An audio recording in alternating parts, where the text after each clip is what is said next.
kepada anak-anak diucapkan banyak terima kasih. Ya, jadi yang tadi itu anaknya yang ceramah, sekarang omnya. Ya, ada Ustaz Saad, salah seorang jamaah, bukan orang Toraja. Beliau ini adalah orang Jeneponto yang Allah mentakdirkan dia untuk sampai di Sangala. Nanti mungkin beliau cerita sendiri. Kepada beliau kami persilakan.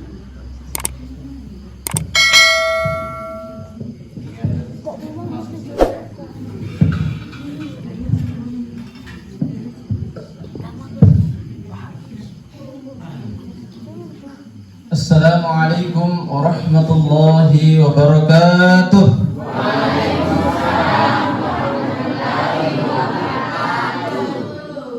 Alhamdulillah, alhamdulillahilladzi ja'ala syahra Ramadan syahran mubarak, alladzi anzala 'alaina al-Qur'an hudan lin-nas wa bayyinatin minal huda wal furqan. Asyhadu an la ilaha illallah wa asyhadu anna Muhammadar Rasulullah. Allahumma shalli 'ala sayyidina Muhammad. Jamaah Isya dan Tarawih yang sama-sama dirahmati oleh Allah Subhanahu wa taala. Marilah kita senantiasa menjadikan puji syukur kita kepada Allah Subhanahu wa taala atas limpahan nikmat yang Allah berikan sehingga pada malam ini kita sampai di malam ke-21. Salam dan salam ke atas baginda Rasulullah sallallahu alaihi wasallam. Allahumma shalli ala sayyidina Muhammad. Jemaah dimuliakan Allah Subhanahu wa taala. Masya Allah, sudah luar biasa sebenarnya tadi anak tak. Tetapi protokol tadi sudah terlanjur bilang ada 2 penampilan, ya terpaksa naik juga. Jemaah dimuliakan Allah Subhanahu wa taala. Tapi tidak apa-apa. Semua apa yang terjadi itu adalah kehendak Allah Subhanahu wa taala dan ada hikmah di dalamnya. Jemaah dimuliakan Allah Subhanahu wa taala. Jadi saya teringat dengan firman Allah Subhanahu wa taala, innal insana khuliqa halu'a. Sesungguhnya manusia itu diciptakan dalam keadaan berkeluh kesah. Idza massahu syarru jazua, apabila dia itu didapatkan cobaan, maka dia itu sangat berkeluh kesah, galau, buat status lah di sosmed, cerita kemana-mana. Seakan-akan dia orang yang paling musibah di dunia. Saya ini galau minta main. Akan tetapi Allah sampaikan, lanjutkan di firman-Nya, wa iza massahul khairu manu'a. Kalau dapat kebaikan, kikir nih, itulah manusia. Jangan dimuliakan Allah Subhanahu wa taala, maka tidak cukup kita jadi manusia, tapi jadilah kita manusia yang beriman dan beramal. Makanya Allah lanjutkan ayat itu, illal musallin, kecuali orang yang sholat. Tadi yang disampaikan oleh anak kita. Jangan dimuliakan Allah Subhanahu wa taala. Waktu saya tidak terlalu panjang, saya ingat paling kultum saja, yaitu kuliah 7 menit. Kalau lebih sedikit ya, kalau lebih dari 7 menit ya kursum, kuliah 10 menit. Insya Allah tidak lebih. Saya lihat waktu ya. Jangan dimuliakan Allah Subhanahu wa taala. Mengingat waktu di dalam ceramah itu salah satu membahagiakan juga jamaah. Betul atau betul? Betul. Mengerti dia Bu. Apalagi kalau dari tua di bawah. Jangan dimuliakan Allah Subhanahu wa taala. Langsung saja masuk ke dalam intinya, jangan dimuliakan. Ini ada suatu cerita yang bisa kita ambil, kisah nyata. Di zaman terdahulu seorang raja memiliki daripada menteri-menteri, tapi ada itu satu tukang bersih yang suka sekali. Karena dia orangnya jujur dan ikhlas tulus di dalam mengerjakan perintah raja. Maka jemaah dimuliakan Allah Subhanahu wa taala. Ini menteri-menterinya, ini tidak terima dia. Tidak terima. Kenapa tidak terima? Kenapa lebih disayang, lebih disukai ini tukang bersihnya? Ternyata dia memiliki kelebihan. Maka dibuktikan, wahai raja, coba buktikan kalau dia itu memiliki kelebihan yang dalam kepada engkau. Maka dikumpulkan. Kemudian dikumpulkan itu para menteri-menteri, diletakkan di situ mutiara yang harganya Masya Allah luar biasa. Mungkin kalau sekarang miliaran lah ya. Dan itu salah satu aset daripada kerajaan tersebut. Ketika diletakkan itu mutiara, diletakkan juga palu di sampingnya. Maka disuruh menteri satu ke depan yang banyak cerita, yang selalu cemburu sama yang lain-lainnya. Nah bilang maju ki, Nandan Raja, perintahkan dia hancurkan itu mutiara. Protes dia. Raja, mutiara masa dihancurkan? Ini berharga, ini aset kita. Mundur dia. Dilanjutkan dan lain-lain. Tidak ada yang mau. Rata-rata rasanya begitu. Sekali ini maju nih yang tukang-tukang bersihnya yang disayangi raja. Tanpa panjang lebar langsung hancurkan. Nah bilang itu menteri-menteri lah tolong mentong ini. Ya, tidak ada dia pikir-pikirnya. Tapi jemaah di belakang Allah SWT setelah ditahu alasannya, maka semua tercengang. Apa hadirin? Ditanya, kenapa kau hancurkan itu wahai si Qais, namanya Qais? Kenapa kau hancurkan itu Qais? Nah bilang raja, saya tahu ini mutiara bernilai. Bukan berarti saya tukang sapu dan saya bodoh tentang nilai ini. Tetapi kenapa saya hancurkan? Karena saya tahu yang lebih berharga adalah perintahmu. Perintahmu lebih berharga dibandingkan mutiara ini. Jemaah dimuliakan Allah SWT. Sepertilah dalam kehidupan dunia kita. Sekarang Bapak Ibu, kita mencari harta yang banyak. Siapa yang cari? Siapa yang keluar keringatnya? Kita kan. Kemudian ada mobil kita, ada harta kita, ada kambing kita, ada ternak kita, ada kebun kita. Maka Allah suruh pecahkan. Sengaja dikasih begini dan tidak ngantuk. Kenapa disuruh pecahkan? Kita kan bilang, sayangnya ini kalau banyak hartaku begini, mau lagi disedekahkan, mau lagi dikasih keluar zakatnya. Ada memang haulnya, ada nisabnya. Itu haul bu, itu harta mesta yang pempeng itu dia biasa kan daerah Bugis begitu ya. Banyaknya emasnya, mohon maaf, zakatnya jangan lupa. Datang pergi belanja di pasar, banyaknya cincinnya. Itu berapa ini tas, sayur tas. Janganlah Allah Subhanahu Wa Taala. Itu kan ibu begitu sebagian ya. Kalau ada yang begitu, terpaksa itu yang padahal jilbab besar nggak pakai. Kan dia itu sebenarnya datang dan jangan saya deh, tidak mau sombong, nggak pakai kalung besarnya sini kan 1 kilo.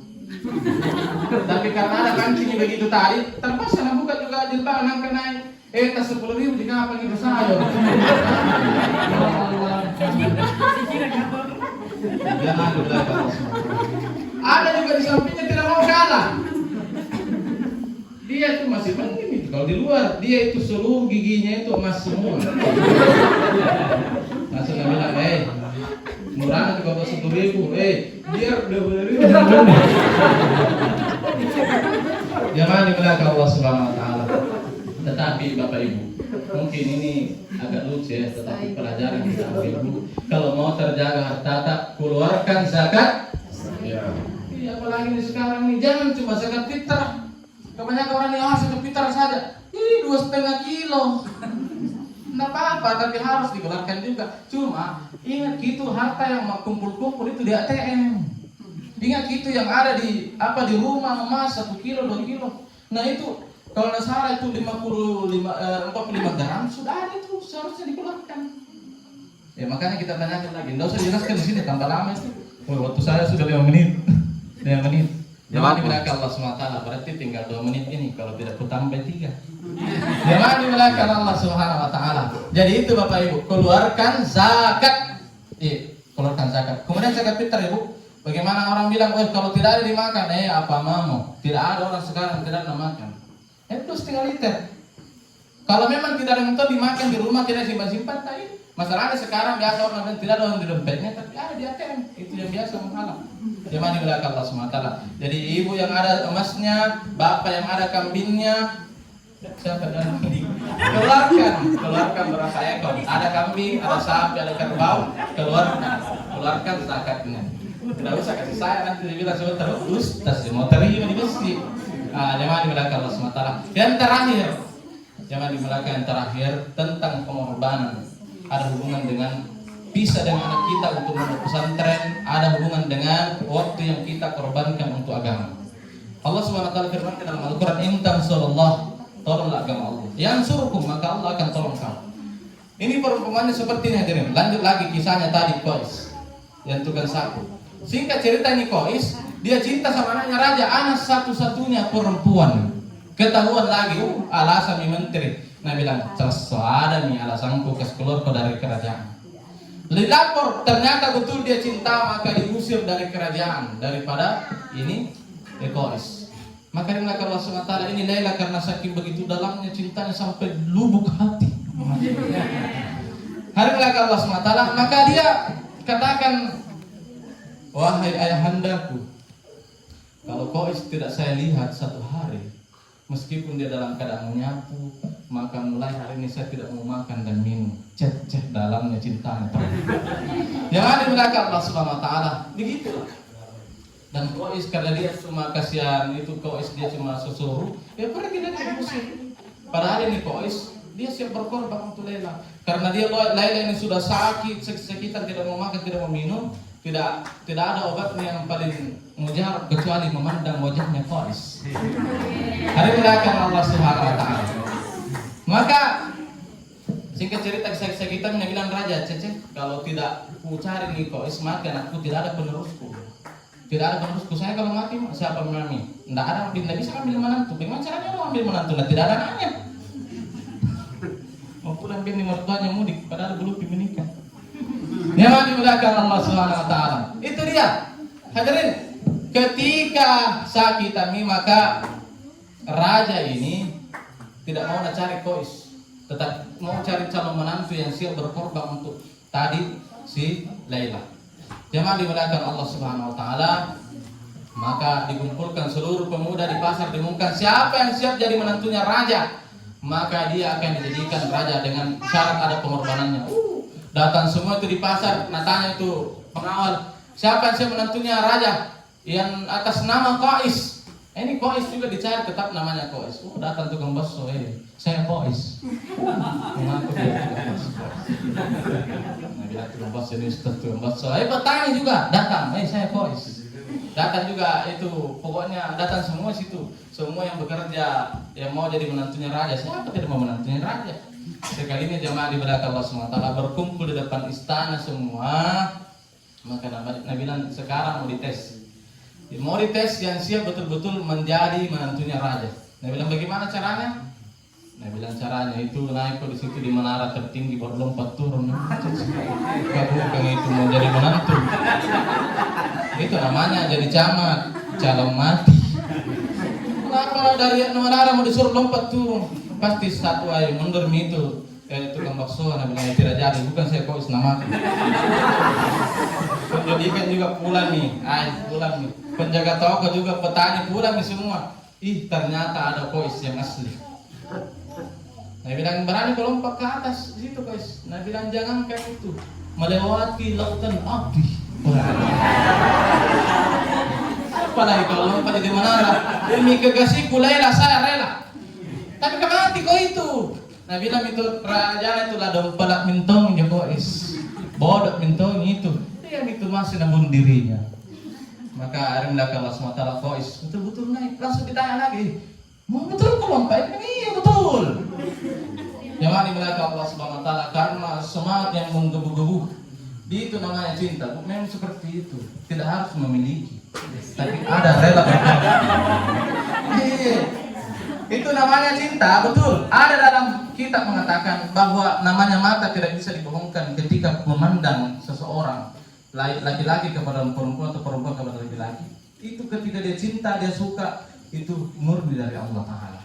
Tetapi ketika dia sembunyikan karena sesuatu, dia sudah punya istri, dia sudah punya suami, dia sembunyikan dalam-dalam, tidak dia ungkapkan, cukup Allah mengetahui. Maka nanti di akhirat Allah akan balas daripada penyembunyinya dari terhindar dari zina.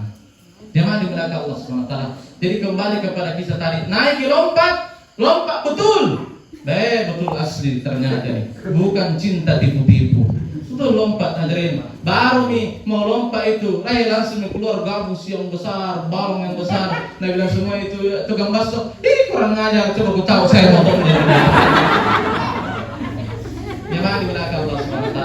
Seperti itulah Bapak Ibu, ketika kita disuruh pertahankan agama kita, Dede, di sini temanku, Dede mau pesantren anakku, berpisah Kak, begitu memang kayak seakan-akan apalah itu, berpisah dengan anak pesantren, mempertahankan agama kita, berani berkata yang hak, katakan yang hak, betul-betul hak, itu adalah seperti itu tadi. Kelihatannya mengerikan, tetapi ketika laksanakan, Oh, ada yang Allah berikan di belakangnya. Masya Allah. Kedatangan itu orang tegas dalam agamanya, dibohongi kemati, ternyata Allah datangkan pertolongan. Seperti kejadian di perang Badar di waktu Ramadan ketika Rasulullah pasukannya cuma lebih 300 yang dilawan beribu-ribu tentara yang lengkap, tetapi Allah SWT datangkan malaikat untuk menolong daripada sahabat. Jemaah dimuliakan Allah SWT, waktu saya sudah 12 menit, mohon maaf lebih 2 menit.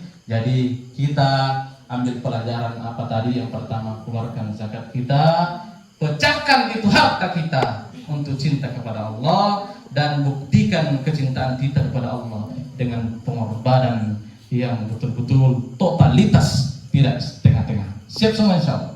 Semua dimuliakan Allah SWT. Berarti datang dari Allah, salahnya dari diri saya, kesalahan dari pembicaraan saya, ataupun lebihnya menit yang saya gunakan, mohon sebesar-besarnya dimaafkan. Subhanallah bihamdi, subhanallah bihamdika, asyhadu an la ilaha illa anta astaghfiruka wa atubu ilaik. Assalamualaikum warahmatullahi wabarakatuh.